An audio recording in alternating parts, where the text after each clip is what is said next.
sentar. Pessoal, o que é o Evangelho? O que é a boa notícia de Deus para os homens? Bora lembrar. Jesus, Deus, deixa a sua glória eterna no céu, certo?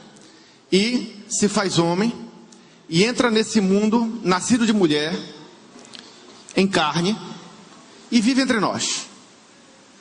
Nessa existência terrena, ele glorifica a Deus em toda a sua maneira de viver. Mas, injustiçado, é levado à morte e morte de cruz. Na cruz, aprove a Deus Pai considerar que a morte de Jesus ali, o sangue derramado ali, era o preço a ser pago pelos pecados de todos os homens. Essa é a boa notícia. Jesus morreu para mim e para você termos uma nova vida. Esse é o Evangelho. Paulo explicava isso à igreja nos seguintes termos que você vai encontrar em 2 Coríntios, capítulo 5, verso 15. E ele diz assim: e ele morreu por todos, para que os que vivem não vivam mais para si, mas para aquele que por eles morreu e ressuscitou. Isso é o Evangelho. Jesus morreu a nossa morte, mas tem uma contrapartida. Agora nós temos que viver a sua vida. Porque se alguém aceita a graça salvadora de Jesus Cristo, assume o compromisso de andar como ele andou. E como é que Jesus andava? Para glorificar a Deus em toda a sua maneira de viver. Isso é o Evangelho. Por que que tem que ser desse jeito? Porque quando o homem vive para si, ele dá lugar ao diabo. E em dando lugar ao diabo, que veio unicamente para matar, roubar e destruir, o homem caminhará num caminho de morte. Mas o Evangelho é o contrário disso. Segundo declara o próprio Senhor Jesus no Evangelho de João, capítulo 10, verso 10, ele veio para que nós tivéssemos vida e vida abundante. Portanto, para que você possa experimentar a vida abundante de Jesus, uma coisa necessária. Qual é? É que você pare de viver para si e passe a viver a fim de glorificar aquele que por ti, que por mim morreu e ressuscitou. Isso é o que Jesus diz ser vida abundante. Vida que glorifica a Deus em toda a sua existência. É evidente que isso é um processo de construção. É evidente que ninguém poderá, ao receber o Evangelho, viver plenamente a abundância perfeita da vida que Jesus tem a nos oferecer. Mas nós temos que ter esse compromisso.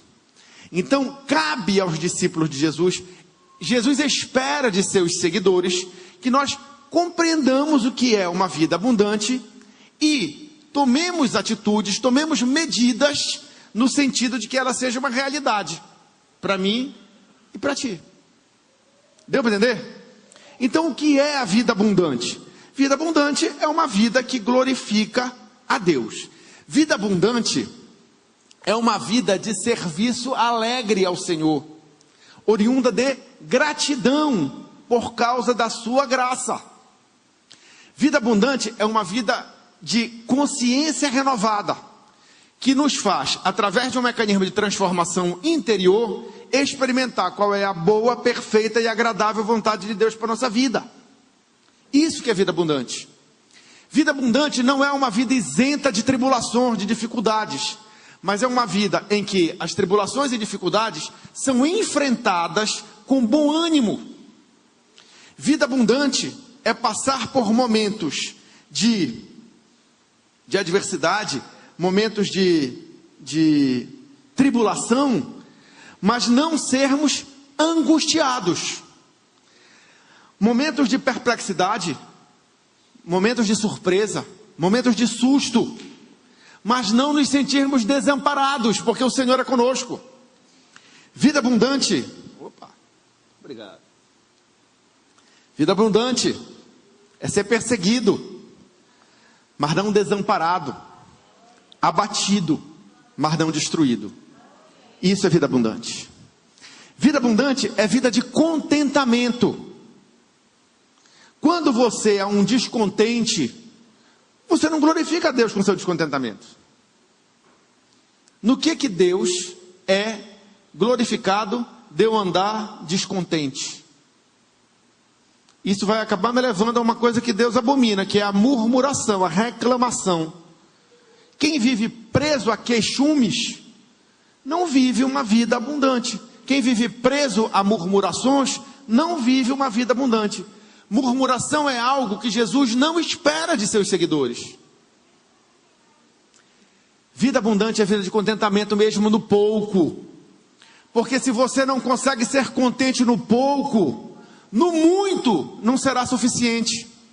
E isso explica porque pessoas que têm, e têm até bastante, e têm até mais do que precisam, continuam querendo cada vez mais. Elas não se conformam de ter apenas uma mão cheia, com descanso. Elas preferem ter as duas mãos cheias, mesmo que isso lhes custe aflição de espírito e cansaço. Isso não é vida abundante. Vida abundante presa à cobiça material? Nunca. Isso nunca foi a proposta de Jesus para os seus seguidores. Como também não é vida abundante uma vida de mentira.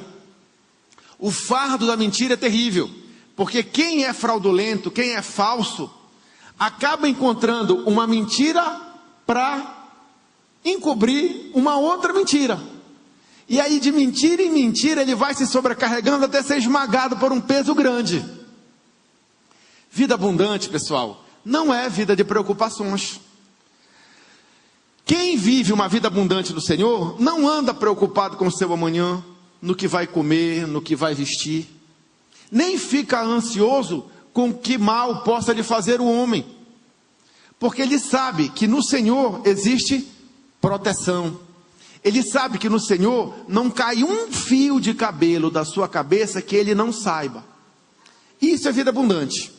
E o centro de tudo isso está num ponto central, num ponto fundamental. Qual é?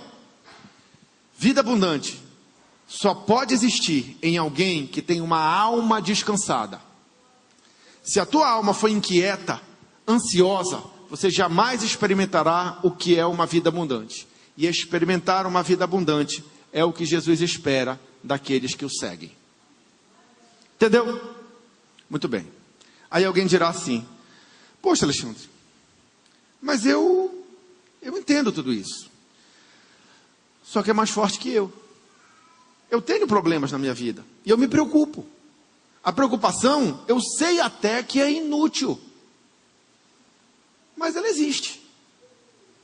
Eu fico nervoso, eu fico ansioso.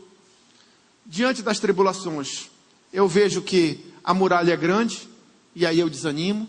Embora eu saiba que Jesus diz que eu não devo perder o ânimo frente às tribulações, mas isso é mais forte que eu.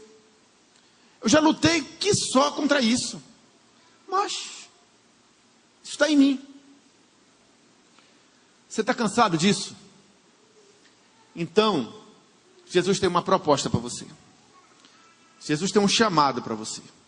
E eu espero que você não perca essa oportunidade. Aonde está esse chamado? Esse chamado encontra-se no Evangelho de Mateus, capítulo 11, do verso 28 ao verso 30.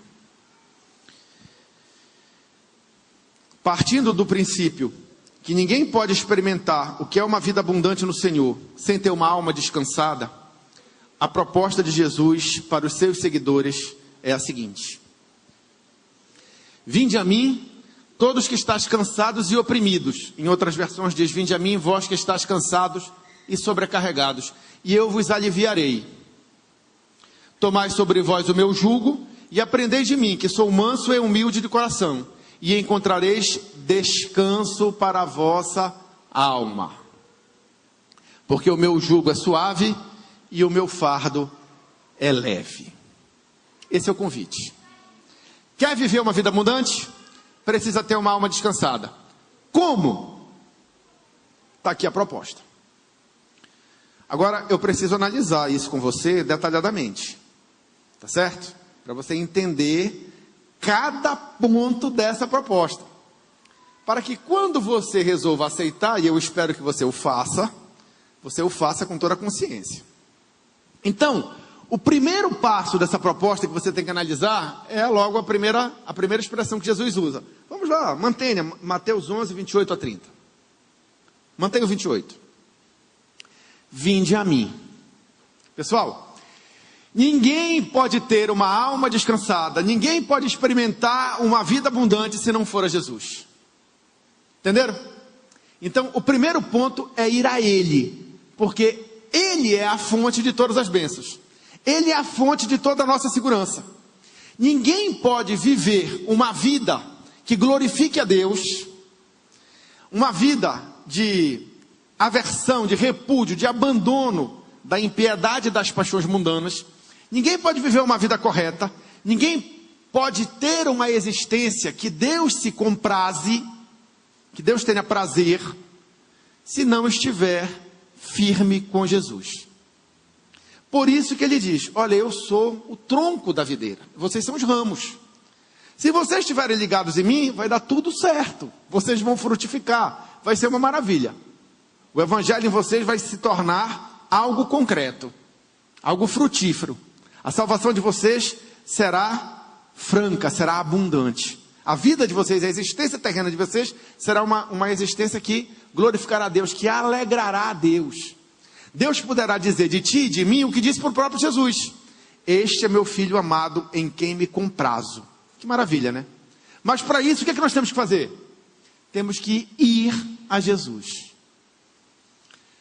Você nunca foi a Jesus? Precisa ir. Porque enquanto você não for a Jesus, os fardos da vida te sobrecarregarão e te cansarão. Você pode até ser metido a forte. Você pode até achar que dá conta de carregar os fardos da vida. Você vai carregar até o primeiro vento, até a primeira tempestade.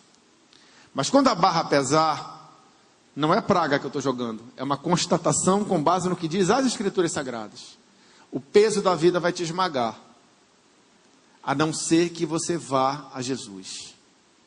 E mesmo que você, a duras penas, consiga chegar ao dia final, carregando os fardos que a vida te colocou, ainda tem um detalhe que você vai ter que observar. De tudo que você fez, você prestará contas. E aí? O que você dirá diante de Deus, se você, ao invés de buscar a glória dele, buscou a sua própria? Se, ao invés de viver uma vida que buscava agradar a ele, você buscou agradar a si mesmo, o que você dirá? O que você dirá a Deus por ter fechado a porta da graça divina para a sua vida e aberto a porta para o diabo lhe matar, lhe roubar e lhe destruir? O que você dirá? O que adianta para o homem, por mais que venha a ganhar o mundo inteiro, se vier a perder sua alma? O que adianta para o homem passar longos anos na terra e enquanto passou por aqui, não glorificou a Deus em nada? Né? Então, considerando isso, entenda, precisamos ir a Jesus. E diante de Jesus fazer o quê? Diante de Jesus, sermos aliviados. Mas só pode ser aliviado quem se sente sobrecarregado. Por isso que o Evangelho, embora seja um chamado a todos, não é efetivo a todas as pessoas. Porque há pessoas que não se sentem necessitadas. Isso aconteceu em diversos momentos no ministério terreno de Jesus. Eu apenas, para ilustrar, vou mostrar dois. O primeiro é quando Jesus pregava o arrependimento aos judeus. Jesus disse, arrependei-vos porque é chegado o reino de Deus, é chegado o reino dos céus. E muitos nesses dias diziam: eu me arrepender do quê? Ora, todos pecaram e estavam destituídos da glória divina. Pela lei do Antigo Testamento, a noção de afastamento de Deus já era claramente exposta.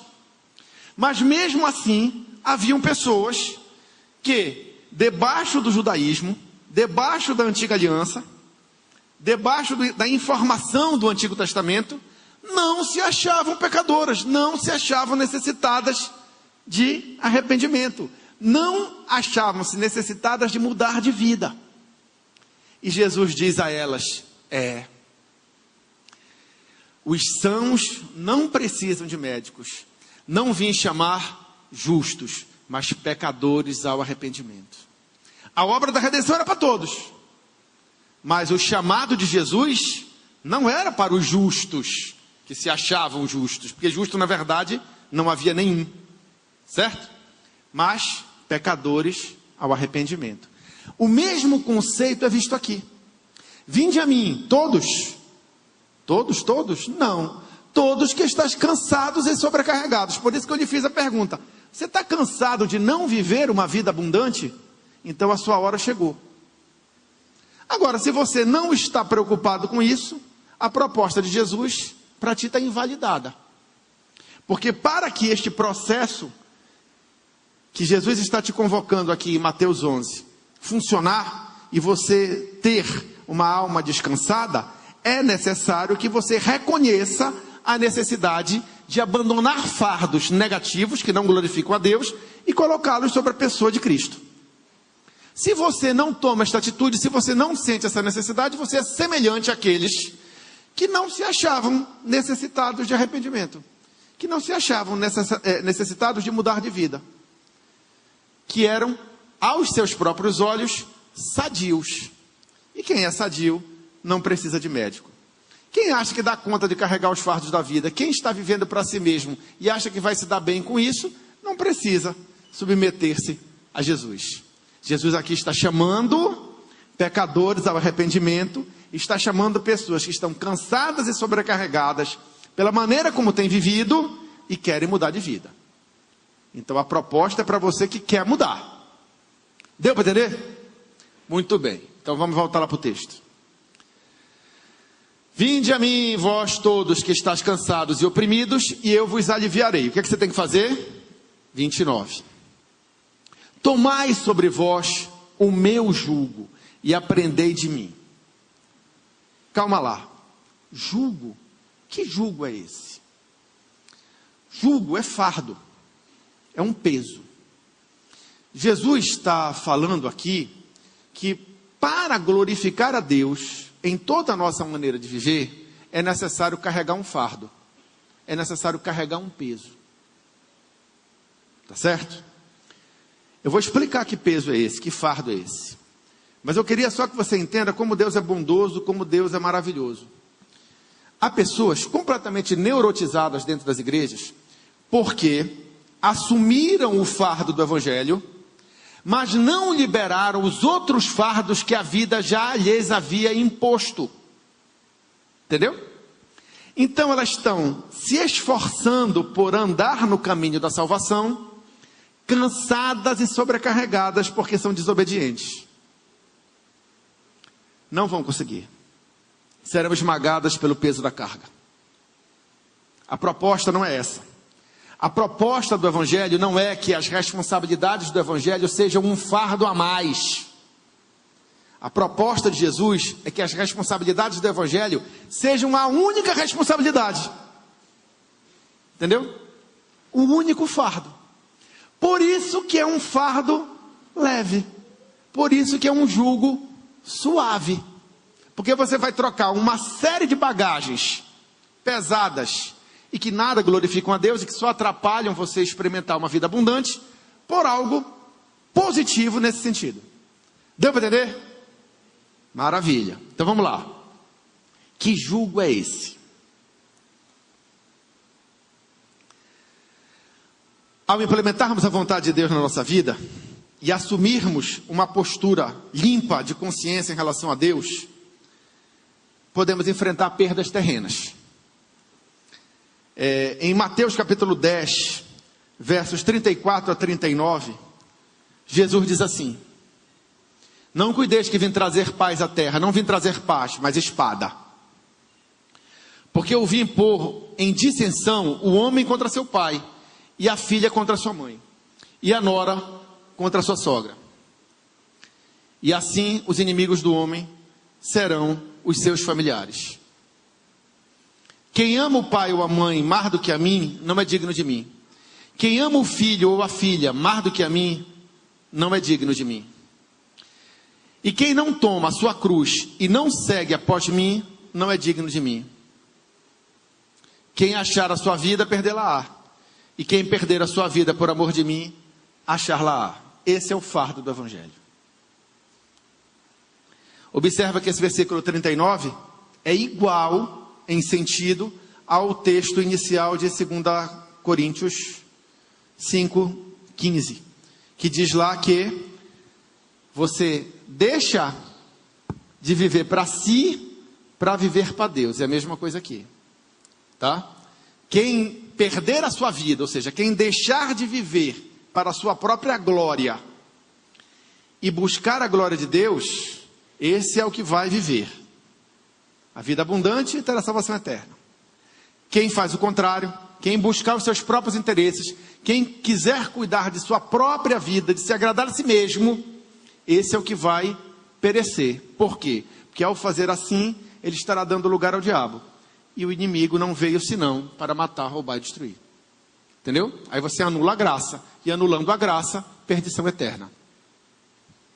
Entenderam a relação que existe entre esse texto e o primeiro? Tudo casa.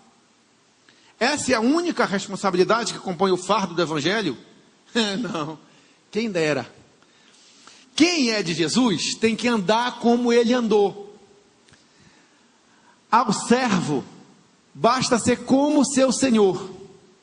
Ora, preste atenção. Se o pai da família foi chamado de Beelzebu, o que não falarão dos servos? Se Jesus foi injustiçado, incompreendido, caluniado, o que nós também não passaremos? Basta ao servo ser como seu senhor. Nós temos que estar preparados para isso. Porque ao tomarmos decisões que agradam a Deus, nós podemos desagradar aos outros, nós podemos ter perdas em negócios. Às vezes o cara tem um esquemão, né? Ele se dá bem na vida fazendo um esquemão.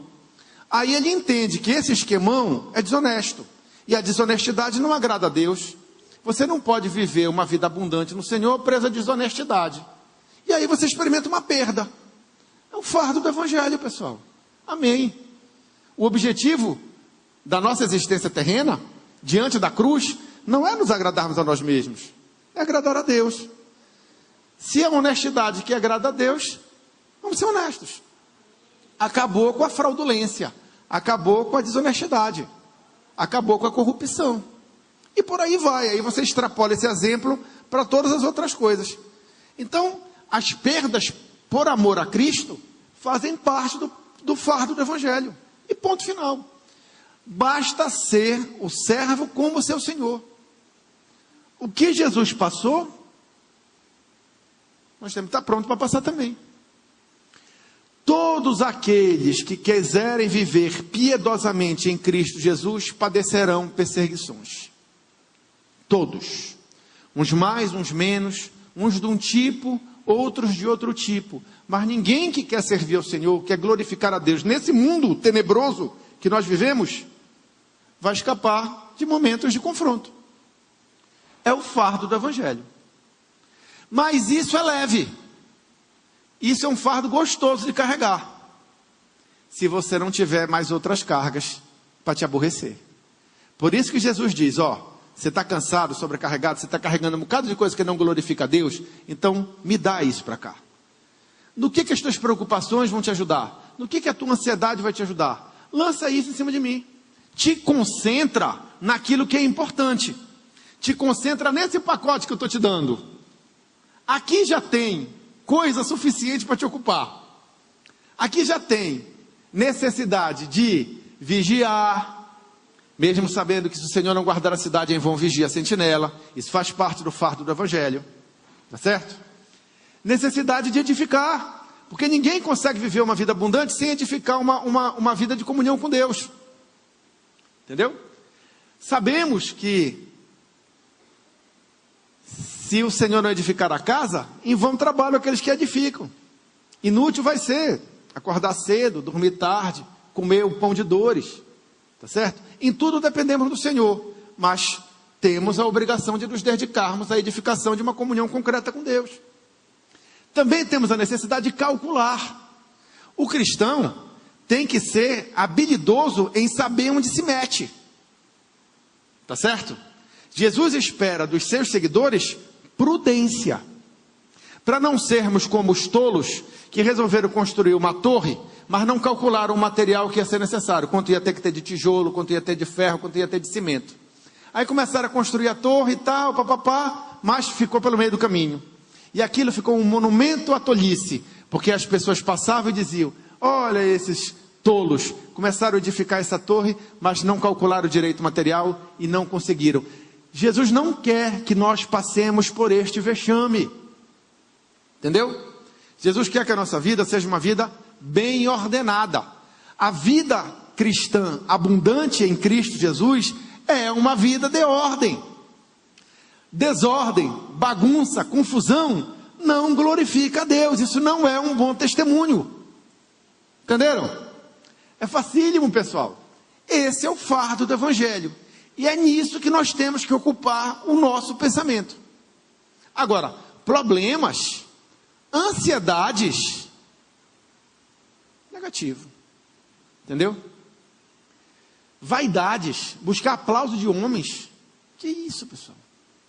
Orgulhos, rancores, negativo. Isto não glorifica a Deus, isso não faz parte da vida abundante para a qual Jesus Cristo veio. Entenderam? Então qual é o ponto? Tem que ir a Jesus. Quer ter uma alma descansada? Que é a base de tudo. Tem que ir a Jesus. Ele é a fonte de todas as bênçãos. E sobre Jesus você lança tudo aquilo que te sobrecarrega. E fica só com aquilo que glorifica a Deus. Esse é o macete. Aí alguém dirá assim: mas espera aí, eu não sei fazer isso. Ninguém nasceu sabendo. Por isso que faz parte da proposta o aprendizado. Faz ou não faz? Vamos lá para o 29. 29, né? 29. Mateus 11, 29. Tomai sobre vós o meu jugo e o quê? Aprendei de mim, que sou manso e humilde de coração, e encontrareis descanso para a vossa alma. Aprender o quê? Aprender a vontade de Deus, para nós lidarmos com as situações da vida de uma forma que o agrade. Por exemplo, há pessoas que temem o amanhã, mas de uma forma visceral. Elas morrem de medo do amanhã ser ruim. E muitas vezes elas ficam até antecipando problemas. O problema nem existe, mas ela já está pensando nele. E se acontecer tal coisa? E se acontecer desta forma? E se? Pessoal, isso não é uma vida abundante. Jesus ensina que o nosso procedimento em relação a isso é completamente diferente. Vamos lá então? Mateus 6:25. Olha o que o Senhor Jesus fala. Nós vamos ver vários textos do Evangelho de Mateus agora, no capítulo 6 e no capítulo 10. Vamos assim, rapidamente, só vendo o ensino de Jesus para nós lidarmos com os fardos da vida. Ele diz assim, ó: por isso vos digo, não andeis cuidadosos quanto à vossa vida, pelo que haver de comer, ou pelo que haver de beber, nem quanto ao vosso corpo, pelo que haver de vestir. Não é a vida mais do que o mantimento, e o corpo mais do que a vestimenta? Deus proverá. Bota isso na sua cabeça. Esse é o ensino que Jesus Cristo quer te dar, neste processo de construção de uma alma descansada, que é básica para uma vida abundante. O 6:34. Não vos inquietais. Pessoal, como tem crente inquieto? né? Aflito, e tudo ele se melindra, e tudo ele se abate, e tudo ele se abala. Houve uma notícia ali, houve uma notícia aqui, já o semblante dele se fecha, ele já se entristece, enfim. Não vos inquieteis, pois pelo dia de amanhã, porque o dia de amanhã cuidará de si mesmo, basta a cada dia o seu mal. Eu tinha essa mania, eu era preocupado em antecipar situações, entendeu? E aí eu procurava então me proteger de um problema futuro. É inútil, pessoal, é inútil. A gente tem que confiar no Senhor, que Ele vai cuidar de nós. A gente tem que entender o seguinte, que as habilidades terrenas, os recursos que Deus coloca na nossa mão, a nossa capacidade de se organizar, a nossa eloquência, a nossa personalidade, a nossa influência, ela pode até ter um valor terreno, mas ela não tem nenhuma capacidade para destruir as fortalezas de Satanás. Então, pessoal, é ir a Jesus, entregar o nosso caminho a Ele e aguardar que Ele cuide de nós, confiantemente, entendeu? A postura correta que nós temos que ter no coração é como está lá no Salmo 9, versos 9 e 10, que diz assim, olha: o Senhor será também um alto refúgio para o oprimido. Está oprimido? Recorre a Deus. Um alto refúgio em tempos de angústia. Porque no mundo teremos aflições, né? Mas a vida abundante está em não ser dominado pelas aflições. E em ti confiarão os que conhecem o teu nome, porque tu, Senhor, isso é maravilhoso, nunca desamparaste os que te buscam. Não há nenhuma possibilidade, presta atenção, não há nenhuma possibilidade de você, sinceramente, ir a Jesus e Ele não te amparar. Não existe isso. Entendeu? É nisso que a gente tem que estar confiado. Vamos seguir então para o capítulo 10 de Mateus, que Jesus fala muito mais a respeito dessas questões dos temores, dos fardos da vida, das coisas que nos assombram, das coisas que nos angustiam, das coisas que nos deixam ansiosos. O que ele fala lá em Mateus capítulo 10,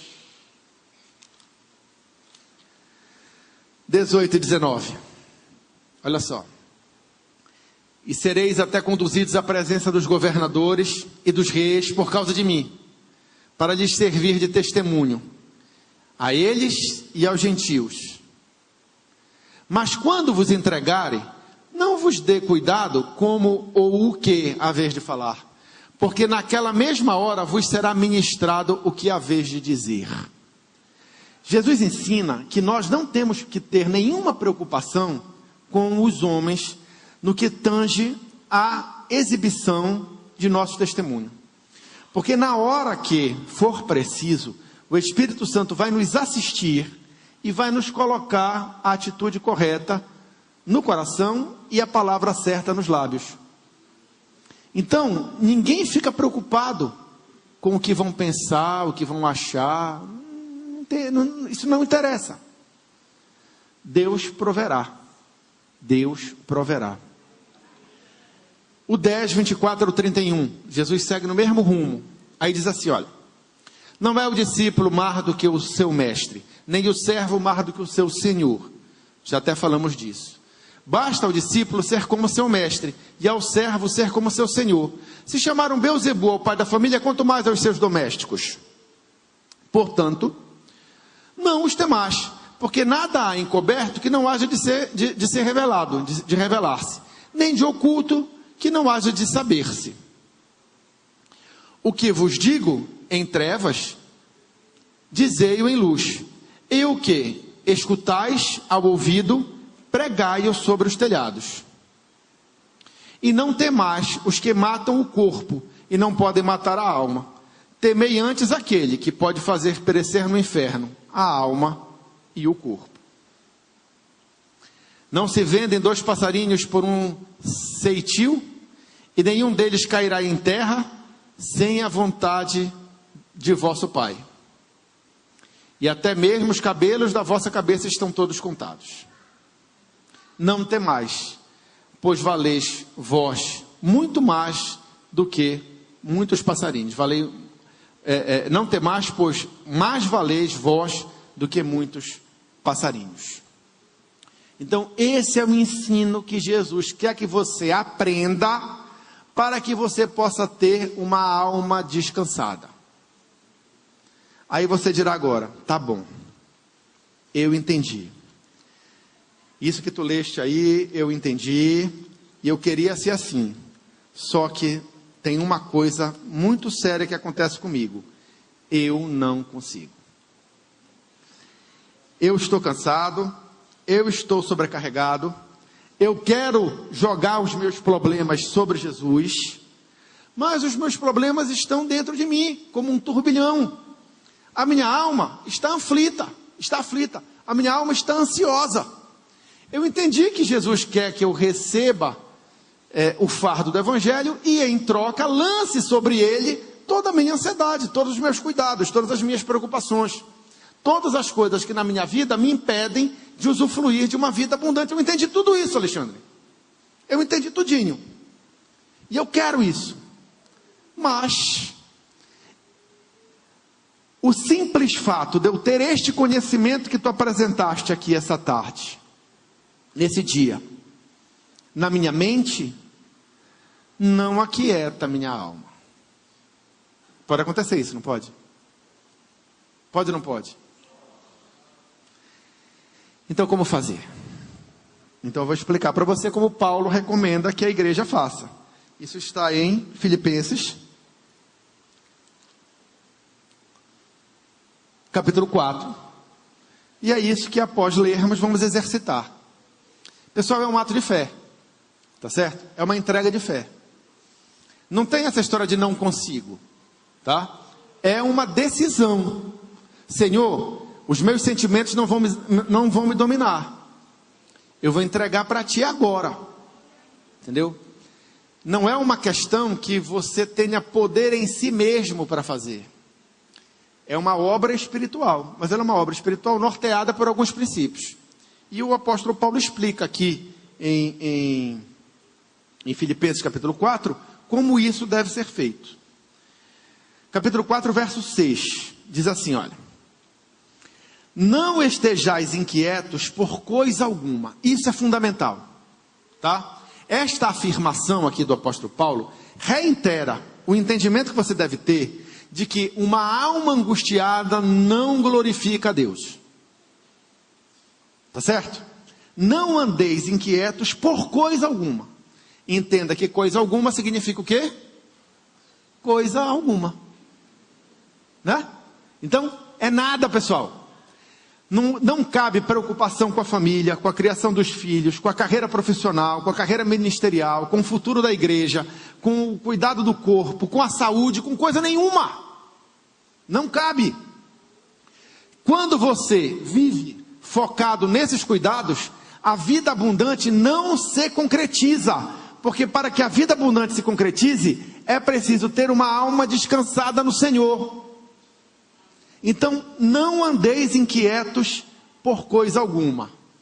Aí você ainda deve estar dizendo, mas falar é fácil. O apóstolo Paulo está dizendo, não andeis inquietos por coisa alguma. E daí? A inquietação está dentro de mim. Como é que ela sai? Essa que é a questão. Como é que ela sai? Antes, as vossas petições sejam em tudo conhecidas diante de Deus, pela oração e súplica com ação de graças. É assim. Você entrega a Deus em oração, com fé, tá certo? E já agradece, porque se vivemos, é para o Senhor que vivemos, e se morremos, é para o Senhor que morremos. De forma que, quer vivamos, quer morramos, somos do Senhor. E fim de papo. Aí o que acontece? Aí, em decorrência desta entrega de fé, acontece uma obra espiritual maravilhosa. que não tem como lhe explicar. Você ganha uma alma descansada. Por quê? Porque a paz de Deus, que excede todo o entendimento, guardará os vossos corações e os vossos sentimentos em Cristo Jesus. Entenda, é uma paz que transcende a tua visão sobre o problema. É uma paz que transcende as tuas emoções pessoais. Você está inquieto, você está preocupado. Mas quando você faz essa entrega de fé, acontece um milagre.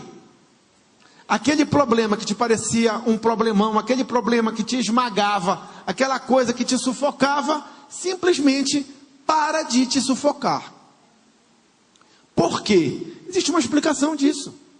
É o seguinte: o melhor remédio para a preocupação é a oração a Deus, com fé, pelas seguintes razões. Eu queria que você entendesse aonde está o poder da oração nesta situação.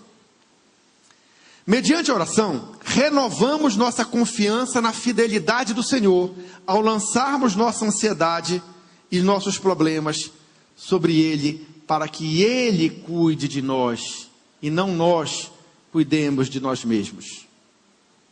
Então a oração te dá a condição de renovar a tua confiança em Deus. O salmista Davi dizia: a minha alma está perturbada e abatida. Por quê? Espera em Deus. Quer dizer, ali houve a renovação da confiança. Ali a paz de Deus, que excede todo o entendimento, guardou o coração e os sentimentos do salmista. A paz de Deus vem guardar nosso coração e mente, como resultado de nossa comunhão com Jesus Cristo. Por isso que temos que ir a Ele. Vinde a mim, diz o Senhor. Lançai sobre mim a vossa ansiedade. Não andeis inquietos. Recebemos misericórdia, graça e ajuda em tempos de necessidade, quando oramos a Deus com sinceridade. É ou não é? O Senhor é escudo, é socorro bem presente na tribulação. E finalmente, temos a certeza, pela nossa comunhão com Deus em oração, de que todas as coisas que Deus permite que nos aconteçam, concorrerão conjuntamente para o nosso bem, como diz lá em Romanos capítulo 8, verso 28. Tá? Então é dessa forma, essas são as razões pelas quais a oração a Deus gera, desencadeia todo um processo de modificação interna que produz em nós tranquilidade de alma. Então agora vem a oportunidade. Agora orar a Deus. Agora entregar diante do Senhor todos os nossos fardos. Agora entregar diante do Senhor todas as nossas preocupações. Essa que é a oportunidade hoje. Para a gente sair daqui carregando única e exclusivamente o fardo de Jesus. Que é leve, se for carregado exclusivamente. Não seja um cristão neurótico, carregando o fardo do Evangelho e todos os outros, que são desnecessários, que não agradam a Deus, que não glorificam a Deus, que não tem nada a ver com o Evangelho. É hora de deixar o excesso de bagagem. Bora fazer isso? Eu vou conduzir esse momento de oração a Deus e a gente vai colocar os fardos para fora. Ah, Alexandre, eu não preciso disso, eu estou numa boa. Eu não chamei você, eu chamei em nome de Jesus os que estão cansados e sobrecarregados. Eu chamei aqueles que querem viver uma vida abundante. Se você acha que do jeito que você está vivendo, carregando o que você está carregando, está bom, preste conta com Deus, não é comigo. Mas se você está cansado e sobrecarregado, se você sentiu diante dessa palavra, que anda carregando coisa que não devia carregar, a hora de jogar fora é agora.